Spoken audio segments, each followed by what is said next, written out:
Hey everybody, I wanted to show you how the easiest way to put the scarf on is.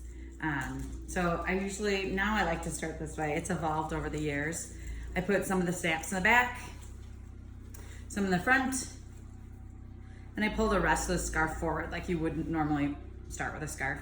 And then you're gonna double it.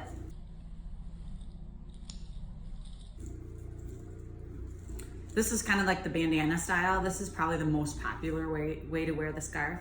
From here, you can make it change easily by just starting to button some of these snaps up.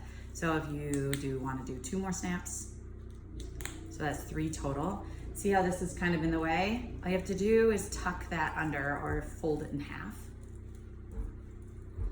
And push this, fold it in half. It makes it stand up. Put the inner layer inside and you're set to go. There's one way. You can also keep going and button up the whole thing, which tightens it up a little bit more. And I just like to give it a good tug. Remember to keep this out front, put the inner layer on the inside, tug on it, and you can see how that kind of stands up more and makes more of a cowl look. You can bring this to the front if you want to see that.